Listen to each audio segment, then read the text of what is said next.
Welcome to Telugu రాజ్యం. నేను శరచంద్ర. ప్రస్తుతం మనతో పాటు ప్రముఖ రాజకీయ విశ్లేషకులు చింతా రాజశేఖర్ గారు ఉన్నారు. గత 2-3 రోజులుగా జరుగుతున్న రాజకీయ పరిణామాలు, ఆంధ్రప్రదేశ్ రాజకీయాలకు సంబంధించి ప్రొఫెసర్ నాగేశ్వరరావు గారు చేసిన వ్యాఖ్యలు, దానిపైన నాదెండ్ల మనోహర్ ఇచ్చిన క్లారిటీ, ఇదంతా కొంత రాజకీయంగా వాతావరణాన్ని ఏదో కొంత కన్ఫ్యూజ్ చేసే అట్మాస్ఫియర్ కనిపిస్తుంది. దీనిపైన అలాగే కొత్త రాజకీయ పార్టీల ఆవిర్భావం, తమిళనాడులో జరిగిన ఎన్నికల నేపథ్యంలో తమిళనాడులో పార్టీ పెట్టిన 2 ఏళ్లలోనే విజయ్ అధికారంలోకి రావటం, ఏపీలో అటువంటి వాతావరణం నిజంగా స్కోప్ ఉంటుందా? వీటి మీద చింతా రాజశేఖర్ గారితో మాట్లాడదాం. Sir welcome. నిన్న మొన్న మనం చూసాము, పవన్ కళ్యాణ్ గారిని ఉద్దేశించి వాళ్ళు మన నాదెండ్ల మనోహర్ గారు, పవన్ కళ్యాణ్ గారు అమిత్ షా గారి దగ్గరికి వెళ్తే ఆయన ఏదో కామెంట్స్ చేశారని, long term friend, short term friend అట్లా ఏదో చేశారని వార్తలు మీడియాలో, సోషల్ మీడియాలో కథనాలు వచ్చాయి. వీటిని ఎట్లా చూడాలి సార్? ఎట్లా అసలు ఏం జరిగి ఉంటుంది మీ అంచనా ప్రకారం? ఇక్కడ ప్రొఫెసర్ నాగేశ్వరరావు చెప్పిన దాంట్లో మనం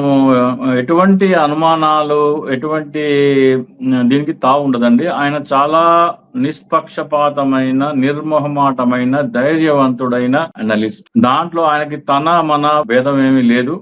ఆయన ఒక పార్టీకి అంటకట్టడం అనేది అసాధ్యం, అసంభవం. అంతటి నిష్ణాతుడు ఆయన.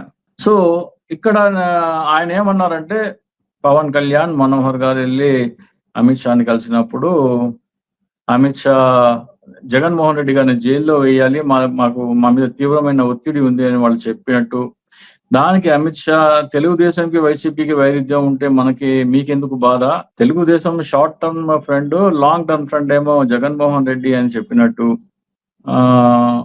ఆ అంశం కోర్ కమిటీ మీటింగ్ లో మీరే చెప్పండి మనోహర్ గారు అని మనోహర్ గారి చేత తన పార్టీ సభ్యులకు వినిపించినట్టు ఆయన కథను చెప్పుకొచ్చారు. సో దాంతో వాళ్ళ క్రెడిబిలిటీ మొత్తము పటాపంచలైపోయి ఇంకా దిక్కుతోచని పరిస్థితిలో మొహం చెల్లక నాదెండ్ల మనోహర్ వచ్చి ఒక స్టేట్మెంట్ ఇచ్చారు. ఏమంటే, మేము అలాంటిది ఏమి జరగలేదు, ఆయనంటే చాలా గౌరవం ఉంది మాకు, కానీ అటువంటిది ఏమి జరగలేదు అని చెప్పేసి నాదెండ్ల మనోహర్ చెప్పడం జరిగింది. సరే, అయితే మీరు ఇక్కడ బయట ప్లే చేయాలంటే, నేను గతంలో కూడా ఇంటర్వ్యూలో చెప్పాను, ఆ బయట ప్లే చేస్తేనే దానికి క్రెడిబిలిటీ ఉంటుంది, మనం చెప్పే విశ్లేషణకు ఒక క్రెడిబిలిటీ ఉంటుంది. పవన్ కళ్యాణ్ ఒక సభలో ఏమన్నారంటే, కేంద్రంతో మాట్లాడి జగన్మోహన్ రెడ్డి నీ అంతు చూడకపోతే నా పేరు పవన్ కళ్యాణ్ కాదన్నారు. అటువంటిది ఏదో అన్నారు. కేంద్రంతో చెప్పి నీ అంతు తెలుస్తానో, నేను నీ సంగతి చూస్తానో, నీ సంగతి తెలుస్తానో అన్నారు. ఆ బయట ప్లే చేస్తేనే మనం చెప్పే విశ్లేషణ కరెక్ట్ అవుతుంది. సో ఆ మాట అన్న పవన్ కళ్యాణ్, పబ్లిక్ మీటింగ్ లో ఆ మాట అన్న పవన్ కళ్యాణ్ అమిత్ షాని కలిసినప్పుడు అటువంటి ప్రయత్నం చేయకుండా ఉంటాడంటే అది పిచ్చితనమే. ఖచ్చితంగా పవన్ కళ్యాణ్ జగన్ నీకు ఒకరోజు చెప్తున్నా, కేంద్రం చేత నేను ఆటలు ఆడించకపోతే అడుగు ఒక రోజు. అంటే ఆయనంతటా ఆయన స్వతహాగా చేసుంటారా, లేకపోతే మిత్రధర్మంలో భాగంగా టీడీపీ వాళ్ళు రికమెండ్ చేయమంటే అట్లాంటి ప్రయత్నం చేస్తుంటారా, లేకపోతే జగన్ మీద నిజంగానే వ్యతిరేకతతో చేస్తుంటారా? ఈ పార్టీ పవన్ కళ్యాణ్ది కాదు, అండర్లైన్. ఈ పార్టీ పవన్ కళ్యాణ్ది కానే కాదు. పవన్ కళ్యాణ్ చేత పెట్టించబడిన పార్టీ. పవన్ కళ్యాణ్ కాపు ఓట్లు తీసుకెళ్లి తెలుగుదేశం కోసం అంటే, డైరెక్ట్ గా పవన్ కళ్యాణ్ తెలుగుదేశంలో పార్టీలో చేరితే కాపులు ఎవరు తెలుగుదేశం ఓటు 2014లో పార్టీ పెట్టకుండా పవన్ కళ్యాణ్ వెళ్ళి తెలుగుదేశంలో చేరితే జగన్మోహన్ రెడ్డి సీఎం. కాబట్టి ఆ సామాజిక వర్గం ఓట్లని డైరెక్ట్ గానో ఇండైరెక్ట్ గానో, మీకు ఒక నాయకుడు ఉన్నాడు, అతను కాబోయే ముఖ్యమంత్రి, భావితరాల కాపుల ఆశా కిరణం అని ప్రొజెక్ట్ చేసి ఆ ఓటు బ్యాంక్ ని పిండుకోవటమే చంద్రబాబు నాయుడు చేసిన తెలివైన కుట్ర అనొచ్చు. అది రాజకీయ కుట్ర. అది ఆంధ్రప్రదేశ్ ప్రజల పట్ల, ముఖ్యంగా కాపు సామాజిక వర్గం పట్ల చేసిన కూడబలుక్కుని చేసిన కుట్ర.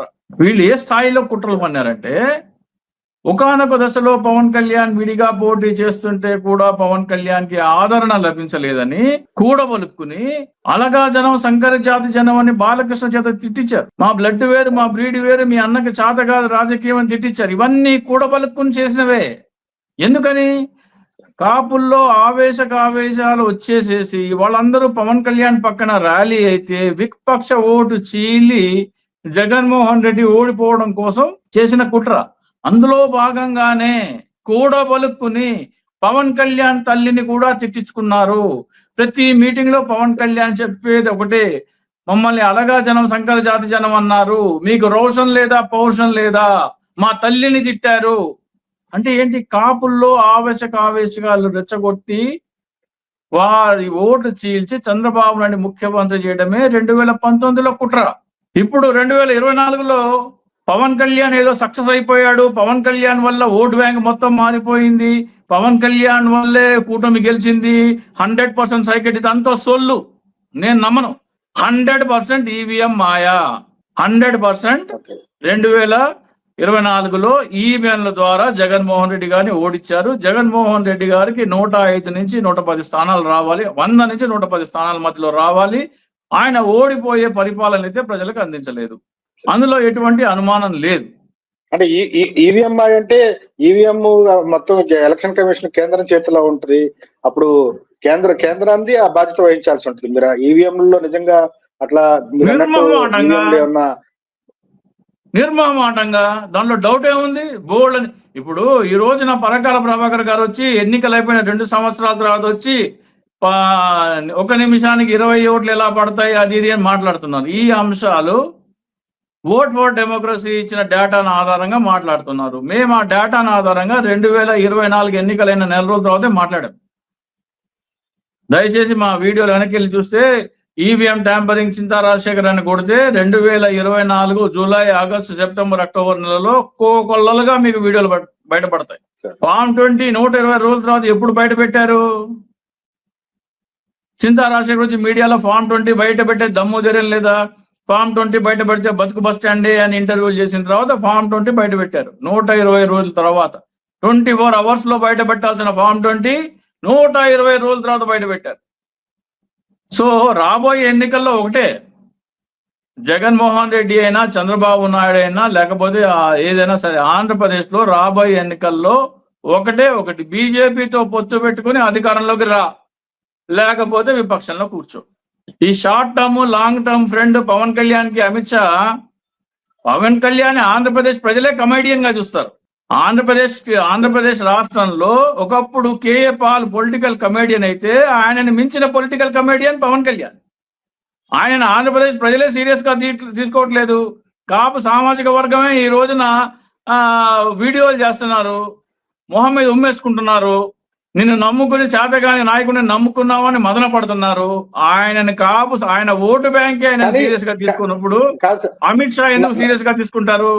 ఆయనకి ఏదో పల్లపల్లి మాటలు చెప్పి పంపించారు. నా డౌట్ ఏంటంటే సార్, ఇప్పుడు పవన్ కళ్యాణ్, నాదెండ్ల మనోహర్ గారు నిజంగానే అమిత్ షా గారిని కలిశారు. అమిత్ షా గారు అంటే ఇప్పుడు నాగేశ్వర గారు చెప్పినట్టు నిజంగానే అటువంటి స్టేట్మెంట్ ఇచ్చారనుకున్నాం. కానీ దీన్ని బయట పెట్టడం వల్ల నష్టపోయేది పవన్ కళ్యాణ్ అవుతాడు కదా. ఇటువంటి వార్త డ్యామేజ్, దాని వల్ల ఒకవేళ నిజంగా జరిగిన పవన్ కళ్యాణ్ ని సొంతంగా సెల్ఫ్ డ్యామేజ్ చేసుకునే దానికి ఆయన దాన్ని బయట పెట్టుకుంటాడు అంటారా? ఆయన ఎందుకు బయట పెట్టాడు? ఆయన పెట్టలేదు కదా. ఆయనకు కోర్ కమిటీ మీటింగ్ లో చెప్పాడు. కోర్ కమిటీ అంటే నమ్మకస్తులైన, కాన్ఫిడెన్స్ లో తీసుకోగలిగిన విశ్వాస పాత్రుల మీటింగ్ లో చెప్పాడు ఆయన. ఆ విశ్వాస పాత్రుల మీటింగ్ లో ఈయన పోటీ చేసిన 21 మందిలో 11 మంది టీడీపీ నుంచి వచ్చిన వాళ్ళే కదా. సో ఏ మాత్రం విశ్వాస పాత్రలు ఉంటది అనేది ఇప్పుడు అర్థమైపోయింది. అన్ని వాస్తవాలే, దాంట్లో ఎటువంటి అనుమానం అక్కర్లేదు. ఆయన చెప్పిన మాట కూడా వాస్తవమే. ఈ రోజున ఏం చెప్తారంటే, మాకు రాష్ట్ర ప్రయోజనాల గురించి మాట్లాడటం తప్ప వేరే పని లేదా అని అన్నారు కదా. దయచేసి ఆ బిట్ ప్లే చేయండి. కేంద్రంతో చెప్పి నీ అంతు చూడకపోతే నా పేరు పవన్ కళ్యాణ్ గారు అటువంటి మాటలు మాట్లాడాడు. నాకు గుర్తు రావట్లేదు, ఎగ్జాక్ట్ వర్బాటింగ్ గుర్తు రావట్లేదు, కానీ దయచేసి ఆ వీడియో ప్లే చేయండి. ఖండన కూడా కాస్త గట్టి స్వరంతో ఎక్కడ ఖండన కనిపించాల. ఢిల్లీలో నాదెండ్ల మనోహర్ గారు ఏదో క్యాజువల్ గా ప్రొఫెసర్ నాగేశ్వరరావు విత్డ్రా చేసుకోవాలి అని చెప్పారు తప్ప ఆయన్ని దాన్ని డినై చేసినట్టు, స్ట్రాంగ్ గా డినై చేసినట్టు అనిపించలేదు. అదే కొద్దిగా సస్పిషియస్. ప్రొఫెసర్ నాగేశ్వరరావు పేరు పెడతారు. అప్పుడు ప్రొఫెసర్ నాగేశ్వరరావు గారు ఎవరు చెప్పారో పేరు పెడతారు. ఇప్పుడు ఆయన దాకా ఆయన క్రెడిబిలిటీ మీద క్వశ్చన్ వస్తే ప్రొఫెసర్ నాగేశ్వరరావు గారు ఊరుకోరు కదా. హైలీ ప్లేస్డ్ సోర్సెస్ అన్నారు. హైలీ ప్లేస్డ్ సోర్సెస్ అంటే ఇప్పుడు ఆయన అబద్ధం చెప్పాడు అనే మాట వస్తే పేరు చెప్తారు. ఆయనది ఏమైంది? దాన్ని అందుకనే లాగకూడదు. లాగితే ఇంకా పెంట అవుద్ది. అందుకనే నేను చెప్తున్నాను, రాబోయే ఎన్నికల్లో ఏంటంటే భారతీయ జనతా పార్టీతో పొత్తు పెట్టుకున్నోడే సీఎం. కూటమి బీజేపీతో వెళ్తేనే మళ్ళీ అధికారంలోకి వస్తుంది. లేదు కూటమి తోక ఆడించింది అనుకోండి, జగన్మోహన్ రెడ్డితో పొత్తు పెట్టుకుంటారు బీజేపీ, జగన్మోహన్ రెడ్డి అధికారంలోకి వస్తారు. ఇప్పుడు జగన్మోహన్ రెడ్డి ఒక భ్రమలో ఉన్నాడు. దురదృష్టవశాత్తు ఏంటంటే జగన్మోహన్ రెడ్డి ఒక భ్రమలో ఉన్నాడంటే నా పాపులారిటీ చూసి నాతోనే బీజేపీ పొత్తు పెట్టుకుంటది అనే భ్రమలో ఉన్నారు జగన్మోహన్ రెడ్డి. పోయినసారి కూడా భ్రమల్లోనే ఉండి ఓడిపోయారు. ఆఫర్ వచ్చింది ముందు జగన్మోహన్ రెడ్డి గారికి బీజేపీతో పొత్తు పెట్టుకోమని, ఆయన పొత్తు పెట్టుకోలేదు. ఈయన కాదంటేనే వాళ్ళకి వెళ్ళింది పొత్తు ఆఫర్. ఓ విధంగా చెప్పాలంటే ఒక విస్తరిలో జగన్మోహన్ రెడ్డి వదిలేసిన విస్తరి తీసుకెళ్లి కూటమి ముందు వడ్డించారు. ఆ విస్తరి ముందు జగన్మోహన్ రెడ్డి మీద వడ్డిస్తే జగన్మోహన్ రెడ్డి నాకు వద్దు అంటే జగన్మోహన్ రెడ్డి వదిలేసిన విస్తరి తీసుకెళ్లి కూటమి ముందర వడ్డిస్తే వాళ్ళు లొట్టలేసుకుని తిన్నారు.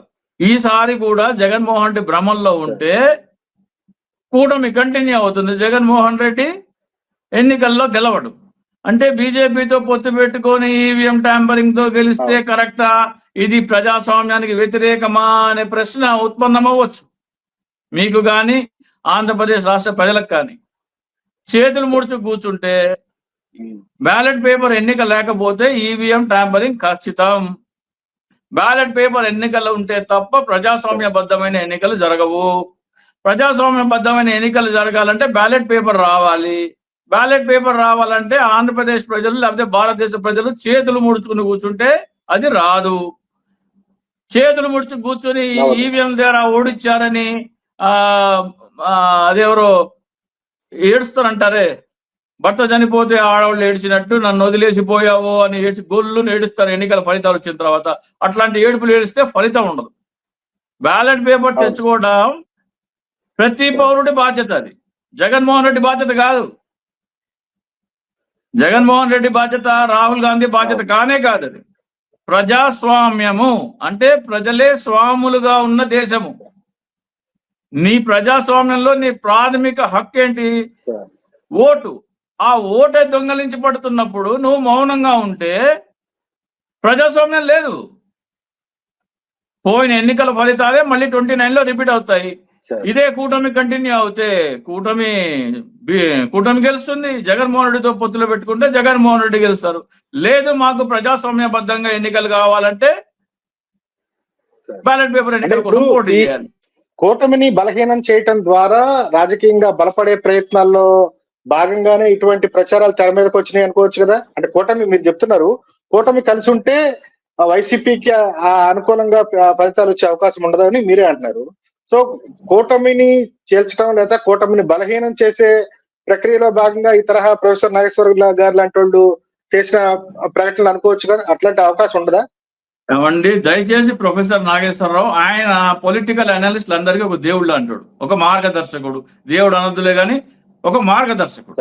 నిష్పక్షపాతంగా నిర్మోహమాటంగా ధైర్యంగా ఆయన విశ్లేషణ చెప్తారు. అది ఏ పార్టీ అయినా సరే. ఆంధ్రప్రదేశ్కి ప్రత్యేక హోదా కోసం ఎందుకు మాట్లాడలేదని తెలంగాణకి చెందిన ప్రొఫెసర్ నాగేశ్వరరావు గారు ఆంధ్రప్రదేశ్కి ప్రత్యేక హోదా కావాలని మాట్లాడిన వీడియోలు వందలు ఉన్నాయి.